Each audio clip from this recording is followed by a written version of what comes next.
All right, friends, look at here. It's been a while since I've had a Commodore in my basement. I'm excited. Um, Customer device says he doesn't want it. He found it in his grandpa's attic, I guess, who sadly passed away. And he asked me to fix a TV for him and doesn't want the Commodore. And I told him that he can probably sell it for some good money. And he says, nah, keep it. Like, okay.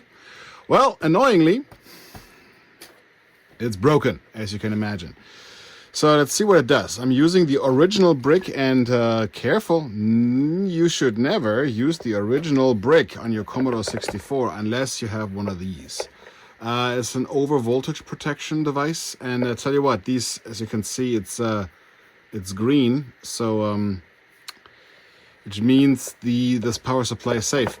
So one of the things that could happen with Commodore 64 power supplies is that they can fail internally in a manner that would send 9 volts or so onto the 5-volt rail and then brick the entire thing. I'm actually not sure about the specifics. Like I'm guessing it's not 9 volts on the 5 volts. I'm guessing it's something else, but it'll ruin your Commodore. Right, so got this one hooked up to the cable and to my brand new screen over here.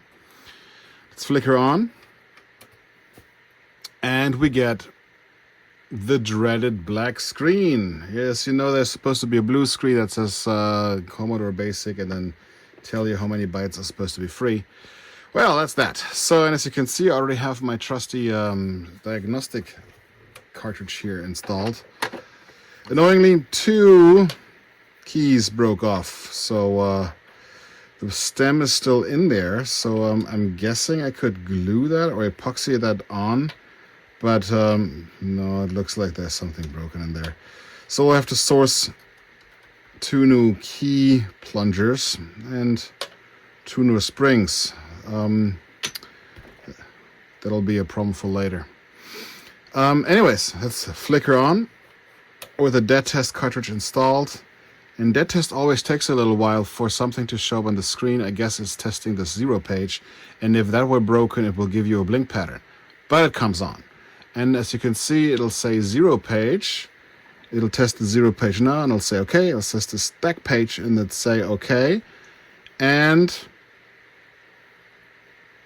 then it starts glitching. So that's a weird little fault, is it not? Let's see if I can zoom into that a little bit. Yeah, here we are again, zoomed in on the screen. It'll test the 0 page, it'll test the stack page, and it'll start glitching. I've never seen anything like this. What is it? Weird. And it'll start over. So, my guess is it's a RAM issue, right? Like most Commodores have a RAM issue. Got plenty RAM. Let's crack her open.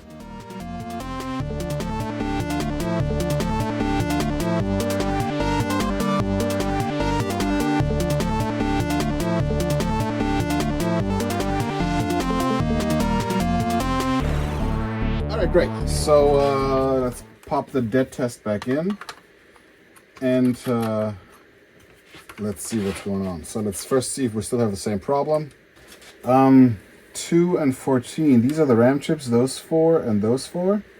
And 2 and 14 are per chip are connected together. And 2 is like the data I/O. So we got some tri-statey stuff over here, which isn't so great. 12. Let's see what happens when we're stay on U12, and let's see what happens when it starts glitching. Yeah, you can see the glitching on the scope. I'm not sure what that means there, boss. It's definitely on the data line something's wonky, but I'm not sure if maybe it's one of the address lines that is. Oh, yeah, we definitely have an addressing issue, I think, because something is trying to. It's a bus conflict. Something is trying to keep the bus, like address the bus.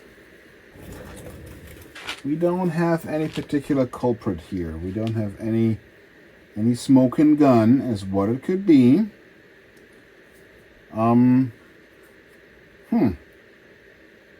Well, let's keep probing. One eternity later. All right, kids. So it turned into a little bit of a wild goose chase.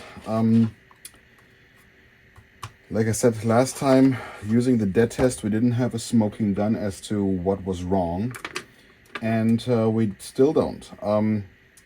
Probed a couple of things off camera, and well, frankly, in absence of a smoking gun, let's do what all these Commodore 64s do, right? Need. Namely, swap the PLA.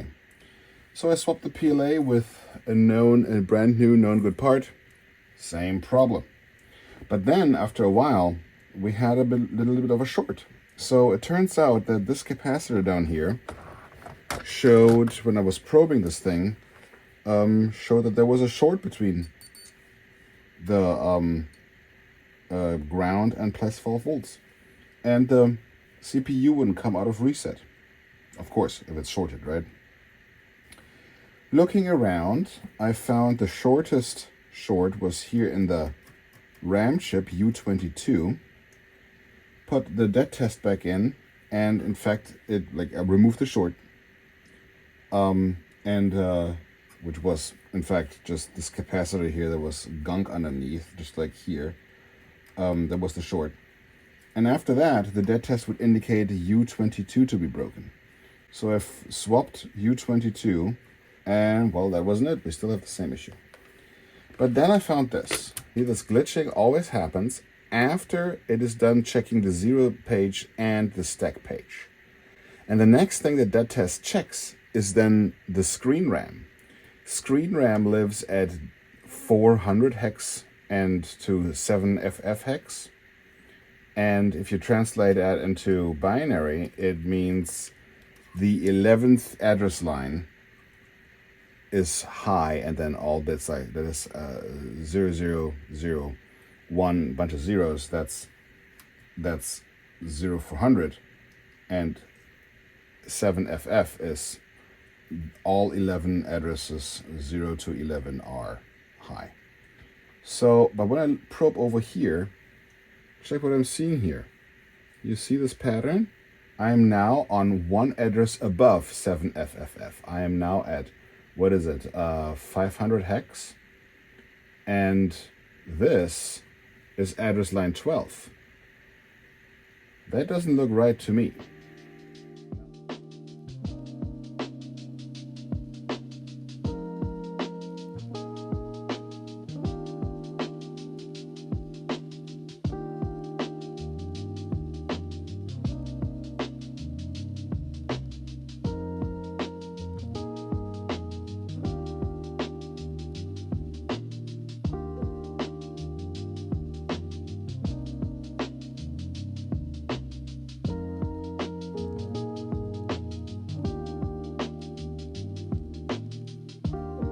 One of the things I noticed when I removed the basic ROM is here.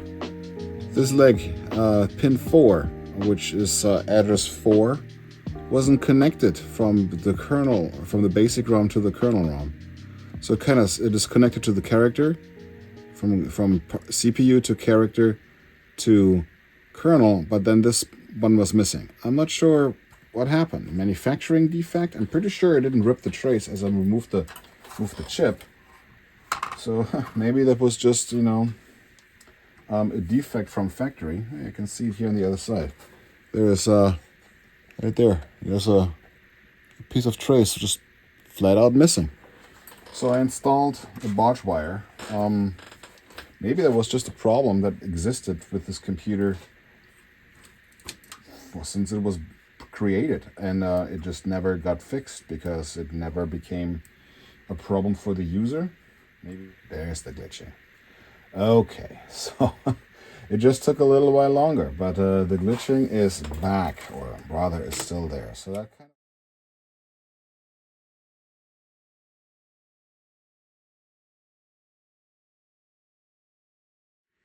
of I figured while I'm waiting for parts for the other board. Let's crack this one open. This is a board that I just repaired. Very easy repair. So this one was dead black screen too. It turns out on this Commodore, these two bus transceivers were in fact broken. And here they are. Those were those. What do we notice? Oh, that's right. Those are MOS chips. They are always failing. Anyways, friends, before I even ordered a new CPU, look at that. I'm probing pin 12, what is it? 2019, which is address line 12. And we have the same weird sawtooth wave here. So, friends, the CPU on the other system probably works. Oops, slipping off the pin. There we go. The CPU on the other system probably works just because this one shows the exact same pattern. It's another day. The new CPU has been delivered. Like I said, I ordered one anyways, just to have in stock, and the was a bit of a red herring. At least the idea with a sawtoothy shaped signal on on address line 12. That wasn't it. Yeah, so back to the drawing board.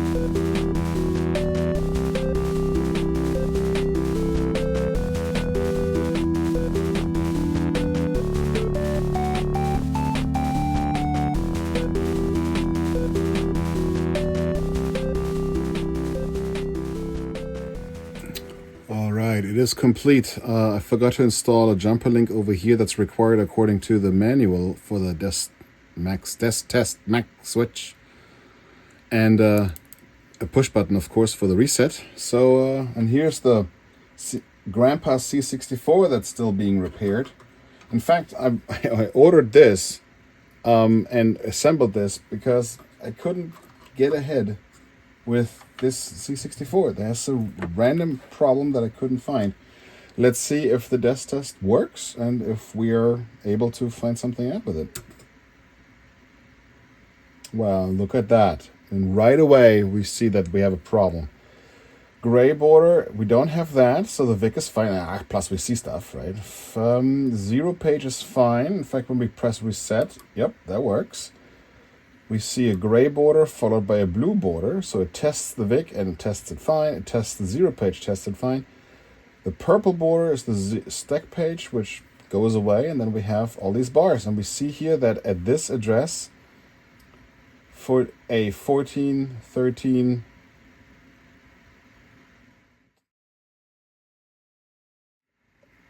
yeah, so what's curious to me, friends, is that the addresses that keep failing are 15, 14. Test again, it's a different address that fails. Now it's 14, but it's always 15, 14, 11, and 9. And those are all addresses that have to do with a color RAM that I suspected earlier. Either way, we see bit number 6 here is broken, and that, if I'm not mistaken, is U24. So let's rip that one out and see what happens. And sure enough, putting that chip here in the Retro Chip Tester Pro, we'll see that at address 81 hex, we have a failure. It checks all zeros, seems all fine. Interestingly, if it checks all ones, it's fine too, but it checks the 0-1 pattern, I think, next. And at address 81, it's just, there you go. It's busted. So I'm having a feeling this chip here broke in a way where writing to one cell broke a different cell.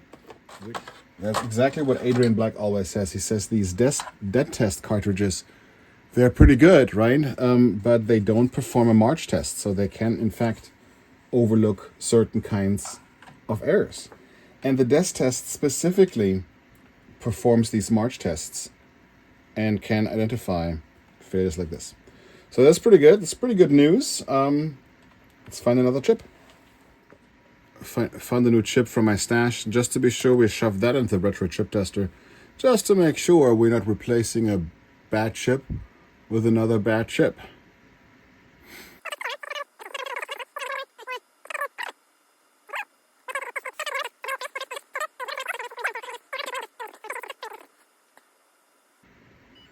Nice.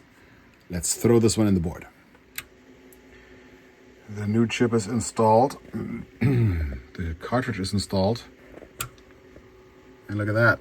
We immediately see a difference. It immediately moves on beyond the 4K memory test and tests the entire 64K of RAM. It's great.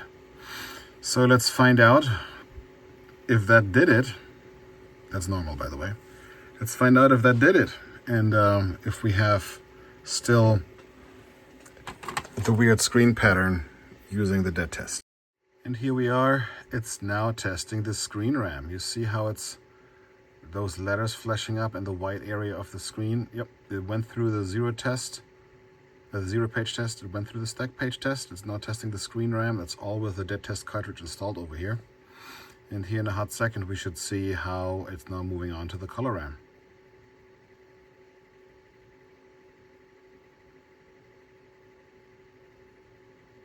There we go.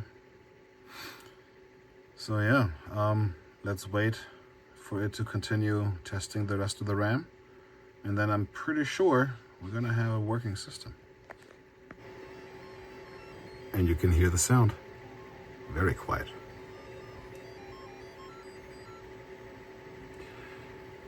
Great. So yeah, let's throw the remaining chips in the board, and this computer should be working. But the new chip is in. The dead test ran through fine. Should we go for broke and just see what the system does? Hey, yes! Oh my goodness, it's working. I'm so relieved.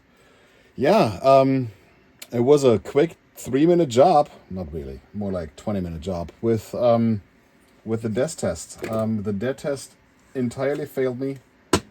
I never had a need for a desk test until just now. But, now was a good failure. It was a good example of when this failure was actually important. So, friends, like I said, if the chip just randomly fails and has shorted and the data line is stuck 1 or 0, the death test will find it. But if this chip internally has a problem where when you write to one cell, a different cell gets written to, the dead test will not find this. The des test, however, will, because it is of the test algorithm that it runs. Man, am I glad. Let's run the diagnostic too, just to be sure everything's good. Yeah, and the diagnostic cartridge immediately came up, no problem whatsoever. And I'm having a feeling we are now in good shape here with this computer.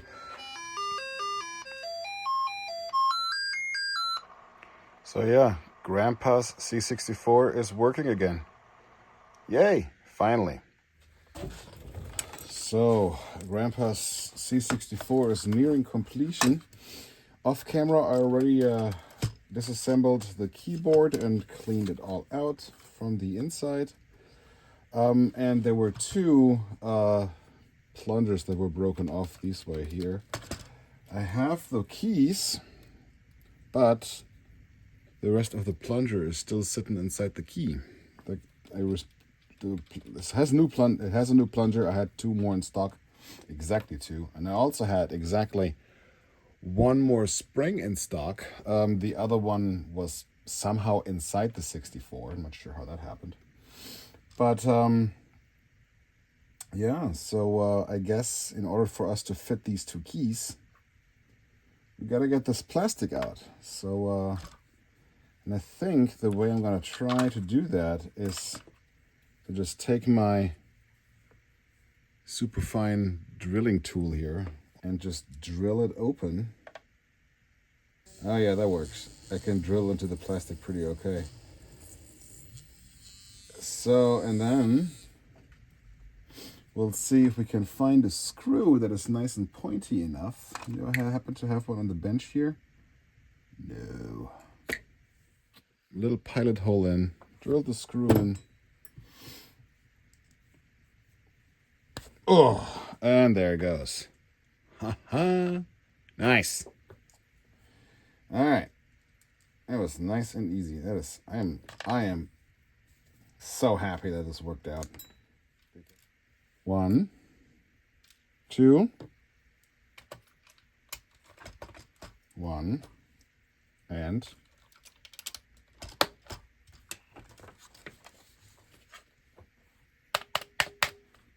like new. Let's try it out.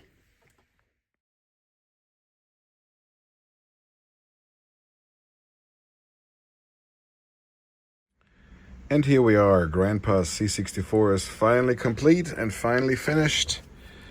Number 5 key, number T key, or number 5 key, letter T key both work fine. The entire keyboard has a clean bill of health, thanks to Matt Desmond's DesTestMax. If you need anything repaired, restored, or modded, call your boy Retro Bytemeister at retrobytemeister.com. Thanks for watching. Bye.